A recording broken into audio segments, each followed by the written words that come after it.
जैसे यहां हमारे बोकारो धनबाद में, हमारे उत्तरी छोटा नागपुर में 125 से अधिक ओबीसी जातियां हैं। आज वो ओबीसी के रूप में जानी जाती है। उनकी पहचान ओबीसी है, उनकी ताकत ओबीसी है।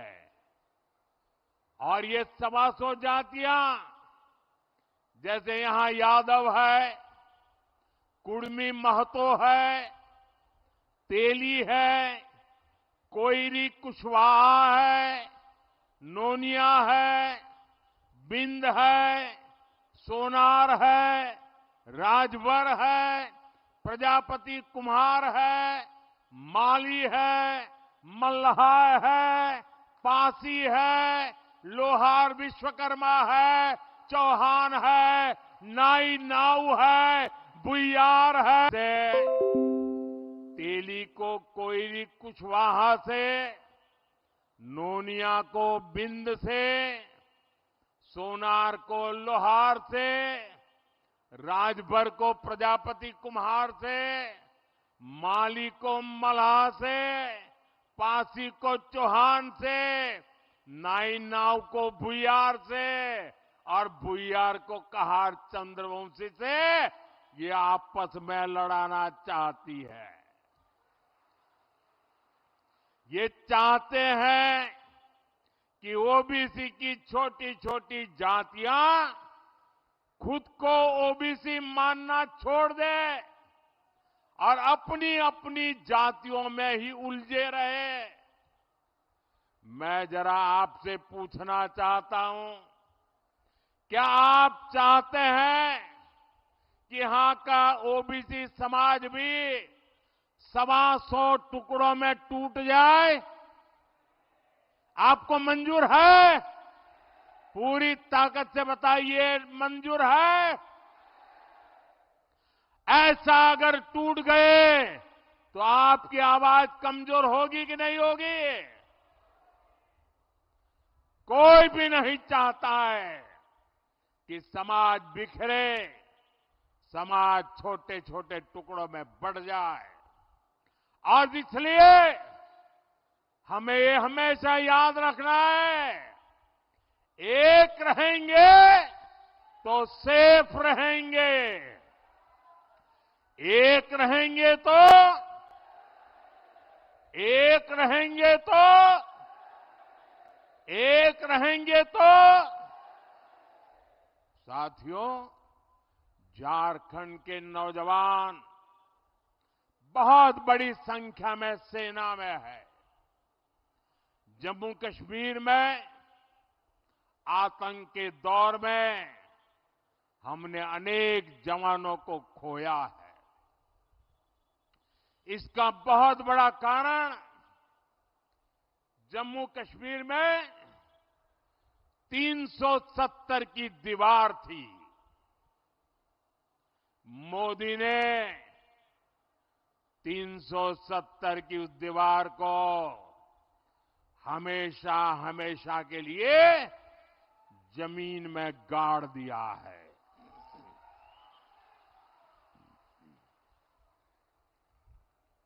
लेकिन कांग्रेस और उनके साथियों को ये पसंद नहीं आया है। अब आपको पता नहीं होगा, देश आजाद हुआ, देश को संविधान मिला, संविधान के 75 वर्ष मना रहे हैं हम, लेकिन देश के 7 दशक तक जम्मू कश्मीर में बाबा साहब आंबेडकर का संविधान लागू नहीं होता था। वहां आदिवासियों को आरक्षण नहीं मिलता था, वहां दलितों को आरक्षण नहीं मिलता था। 7 दशक तक जम्मू कश्मीर में अलग विधान चलता था। क्यों? इन्होंने 370 की ऐसी दीवार बनाई थी कि बाबा साहब आंबेडकर का संविधान वहां जा नहीं सकता था, पहुंच नहीं सकता था। मोदी ने 370 की दीवार गिराकर बाबा साहब आम्बेडकर के संविधान को जम्मू कश्मीर में पहुंचा दिया, लागू कर दिया। आपने देखा होगा, अभी वहां चुनाव हुए, वहां के मुख्यमंत्री ने पहली बार हिंदुस्तान आजाद होने के बाद पहली बार जम्मू कश्मीर के मुख्यमंत्री ने बाबा साहब आम्बेडकर के संविधान की शपथ ली है, पहली बार। ये बाबा साहब आम्बेडकर को मोदी की श्रद्धांजलि है। अभी सरकार बनी है, कांग्रेस और उसके साथियों ने आते ही उन्होंने अपना खेल खेलना शुरू किया है। जम्मू कश्मीर विधानसभा में कांग्रेस और उसकी सरकार ने 370 फिर से वापस लाने का प्रस्ताव पारित किया है। और ये जेएमएम है, ये भी इनको समर्थन दे रही है। ये जम्मू कश्मीर से बाबा साहब आम्बेडकर के संविधान को फिर से जम्मू कश्मीर से बाहर निकालना चाहते हैं। ये दलितों, पिछड़ों, आदिवासियों को फिर से उनके हक से वंचित करना चाहते हैं। ये हमारे सैनिकों को फिर से आतंक की आग में झोंकना चाहते हैं। मैं जरा मेरे झारखंड के नौजवानों से पूछना चाहता हूं, मैं आपसे पूछना चाहता हूं, क्या मेरे झारखंड के भाई बहन कांग्रेस का ये पाप आपको मंजूर है? साथियों, आपके सहयोग से भाजपा यहां झारखंड में हो रही घुसपैठ पर भी लगाम लगाएगी।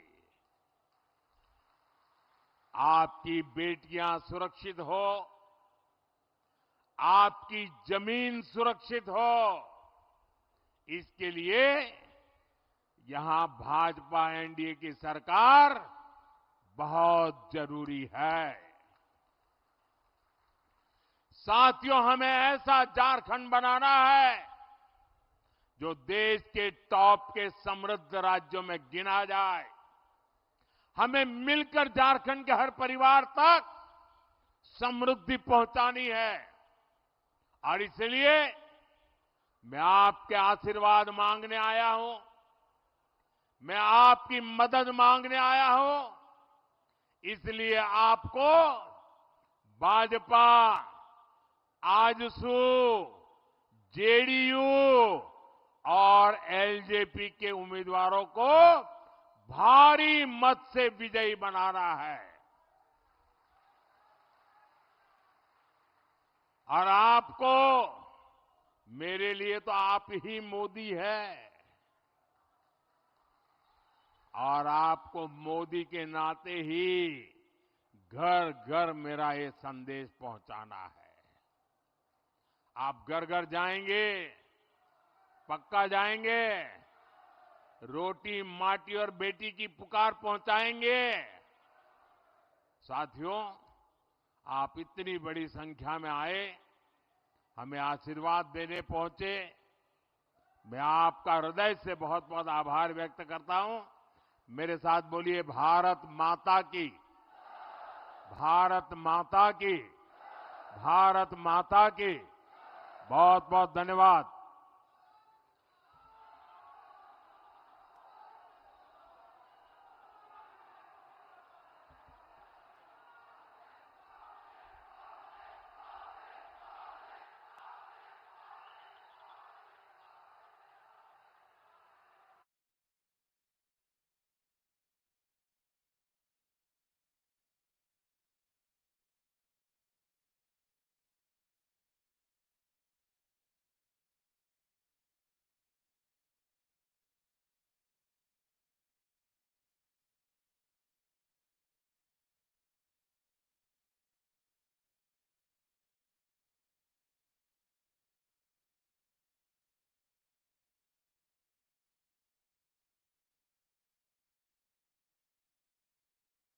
प्रभु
को धन्य कहो।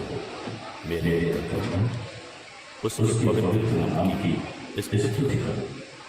मेरी आत्मा प्रभु को धन्य कहो और उसका एक भी वरदान कभी नहीं